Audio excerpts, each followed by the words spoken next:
Hi, everybody. I think that's enough time. I know you all are going, uh-oh, Sam's not with her tonight. And you're right, but it's going to be okay because he's going to be back next week. So I've just got all my everything all mapped out, so we'll be just fine without him. Okay, before we get to tonight's guest, I have just a few little announcements. First, as I like to start with, I want to acknowledge the traditional and ancestral lands of the Tongvan people of Southern California, which is where I am and where my guests are, and locations in the LA area, I should say, rather than Southern California. And outside of the LA area, take a moment and acknowledge the ancestral lands that you are on.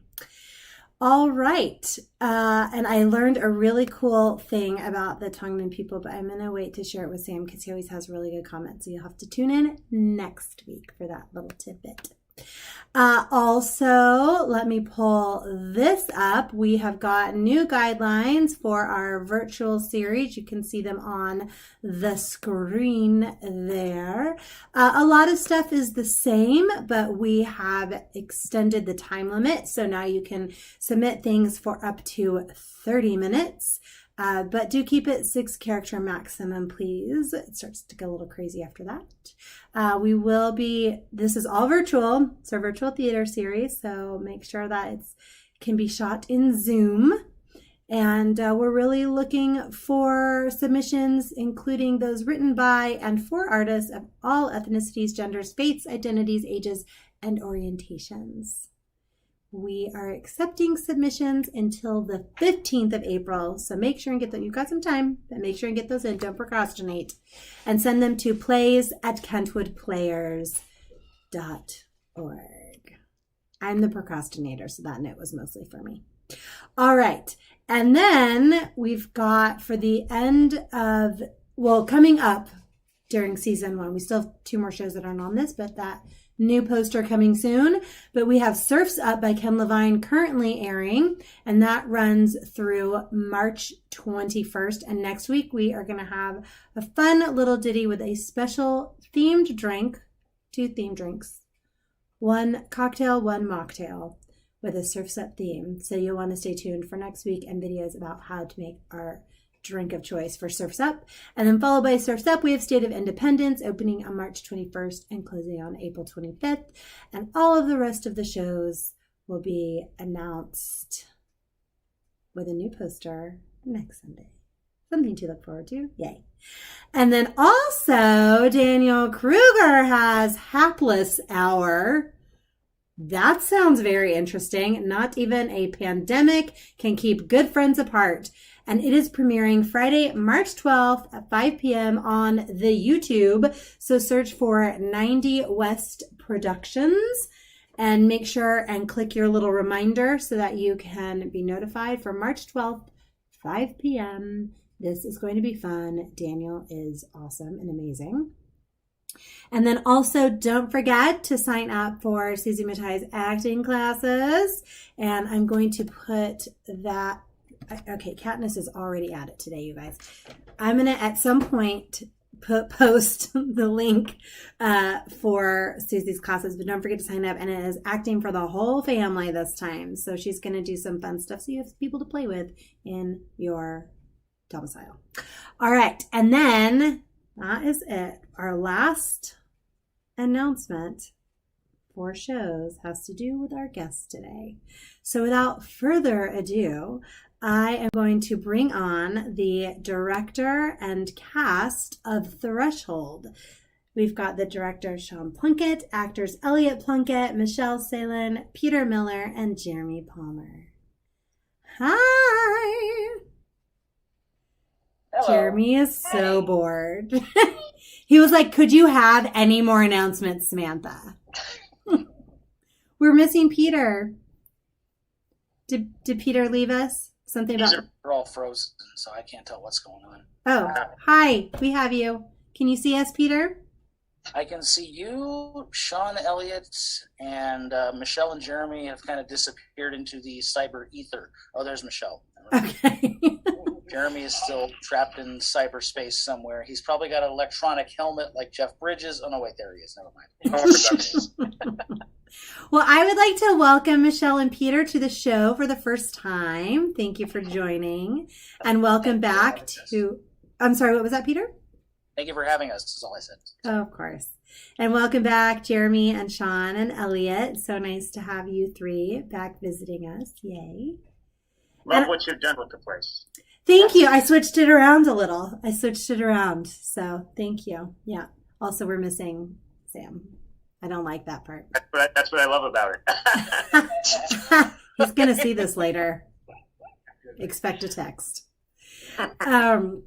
Yay. So I'm really excited about this project, and I'm curious to hear all about how it got started and everything. But before we get into that and announce how our viewers can see it, I just wanted to get a little quick Reader's Digest backstory from Michelle and Peter as to where you're from, how you got into acting, just a little bit about you. We all know Sean, Elliot, and Jeremy's stories. They've already shared it, but we don't know about you guys. Well, who goes first? You're the lady. Oh, okay.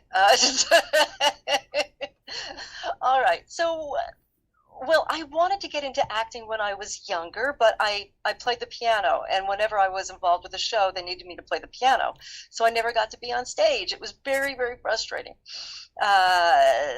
Then, fast forward many years later, and I decided I finally wanted to look into voiceover work. And I realized that I kept getting very nervous in front of a microphone, and I would completely freeze. It was ridiculous. So I started taking some acting lessons, and I went to Pierce Community College, started off there. It was right down the road from where I lived in Woodland Hills. And that was a long time ago, probably about 15 years ago now. So it's been a lot of fun. I don't do as much voiceover anymore, but and not as much acting these days either. But thank you, Sean, for including me in this. I love it. Peter, how about you? How did you get your start? So, my parents were always like big theater buffs when I was growing up. I was kind of spoon-fed cast albums and stuff like that. And my dad performs as well. And my mom worked for a professional theater company in the San Gabriel Valley, so I was constantly exposed to it. So it was really kind of the only thing I found interesting all through my school life. So it was kind of like one of those, I don't have a fallback because no fallbacks are interesting, so I guess this is what I'm doing. Cool, not a problem. And in the last few years, I put live theater on the back burner to focus more on voiceovers like Michelle. And I think, again, kind of been moderately successful, give or take. But yeah, that's what I'm doing. I love it. I'm sorry, I was going to say Peter does some amazing impressions. So. Oh, thank you, Michelle. Oh, that is true. You're awesome. I think that's great. Also, I meant to say, Michelle, whenever you were speaking, for those of you, if you catch me looking over, I've got the comments section from our audience over here. So I'm not ignoring you. I'm just reading all the comments.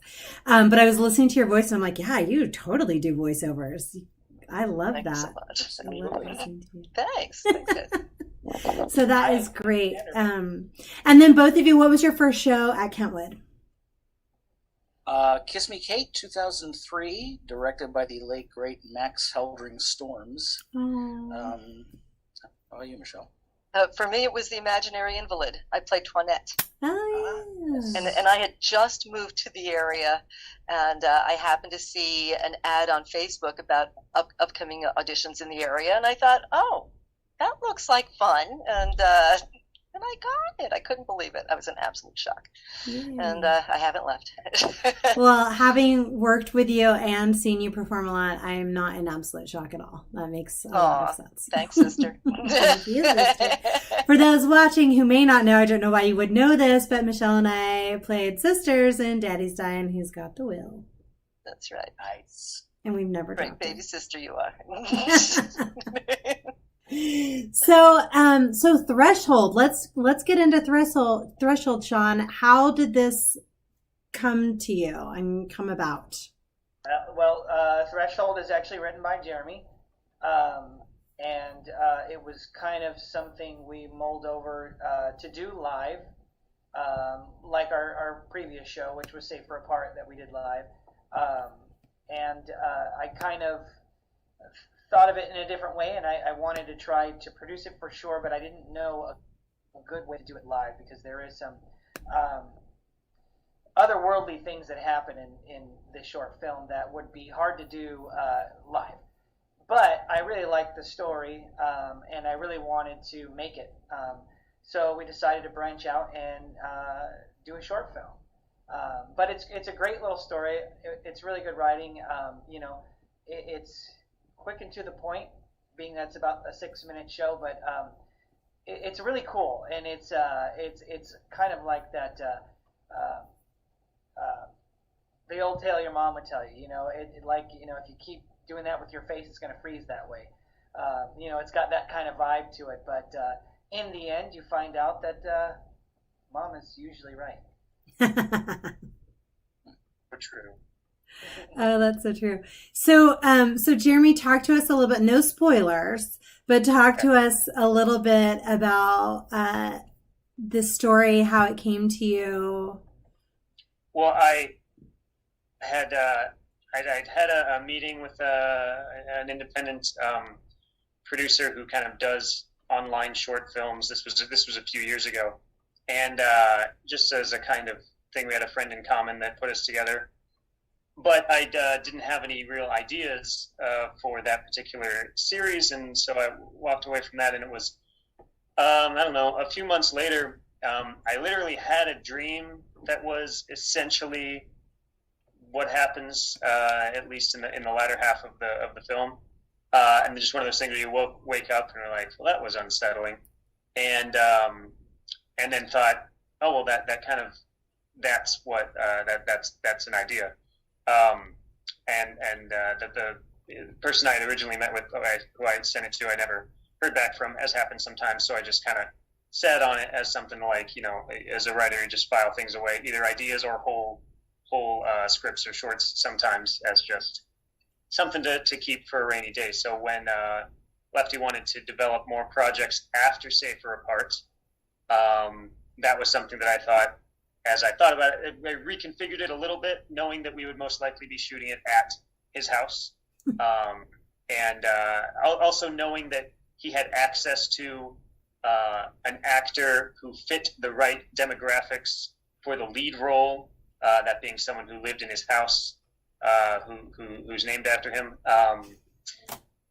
So yeah, just sent that his way, and he liked it, and we just developed it, just tweaked it a little bit to see. Again, it pitched it originally as like, oh, we could do this in the same way as Safer Apart, but as kind of the kind of found footage style, somewhat. But when he said he wanted to branch out and just do the film, I thought, well, that's cool, because it's good to have both. I think that the hybrid live theater stuff is great, but online shorts and stuff like that is just a great avenue for that as well these days, because it's easy to just share and post and all those kinds of stuff. So I was game for that, and and we started putting it together just a couple months ago. It all came together pretty quickly, all things considered. Yeah. I do want to say that Gloria Plunkett did comment that mom is always right. So I don't know if that means anything to anybody. Especially in this house. Yeah. Well, and I also, Samantha, you might. Well, I don't know if you're a fan or not, but you were definitely in the era like me of when Buffy the Vampire Slayer and those types of things that take kind of everyday mundanities and then stretch them to their kind of supernatural extreme. I mean, that goes back to the Twilight Zone, and that's a classic kind of trope as well. So that kind of storytelling always appeals to me. So doing it in kind of in that short form is just a fun place to play in as well. Absolutely. And I want to get into in a little bit about the relationship between between theater and film, and you touched on this a little bit, Jeremy, and your inspiration and able to be flexible in whichever form you were going to do this. But before we get into that, I'm really curious how Elliot, we kind of know already how you got involved in this, but and Michelle and Peter, how you all got roped into this and why you wanted to do it when Lefty threatened you. I'm sorry, asked you. No. I don't even remember now, but you know, we're friends, so I would. What can I say? I don't want to say I'd follow you anywhere, but you know, I enjoy working with you. We do. We would just a follow him no-brainer. anywhere. I can. I mean, as far as I'd follow him anywhere. I wouldn't follow me anywhere. I get lost easy. I mean, you always get us into trouble, but it's a lot of fun. The idea is to get in trouble and have fun. Well, with Michelle, when I read the script, I heard her voice. And I knew that she could bring that character to life the way I saw it in my head. What was really cool, kind of backstory, really cool about reading Jeremy's script is that, like, as I read it, I could see it immediately, and that's kind of another reason why I wanted to make this short film. I could see it in my head, I could see the look, and I knew what I wanted to do. And I could hear Michelle's voice, and I could hear this argument. And I think it's kind of similar with Jeremy as far as Peter. It's somebody that kind of, I mean, I'm speaking for Jeremy right now, but he kind of came to mind right away as this character too. So for me, it's kind of the whole idea behind Left Hand Productions was a vehicle for us to keep creating, especially in this time when in the beginning when there wasn't creating happening. You know, I have access to technology. I have an actor that lives in my home, and I'm stupid enough to think that I can do something even when I don't know how to do it. So those things combined kind of, you know, make art happen. But you know, we have friends. We're all friends. We all know each other. Our friends have friends. So the idea that we can create is not so hard because we know we can reach out to somebody that has the ability. And I think that's kind of what Left Hand Productions proves. So yeah, I would do anything with Michelle. Our IMDb's prove that because they're pretty much parallel. If you look them up, almost all of our credits are together. So yeah, she and I are a good mix either way.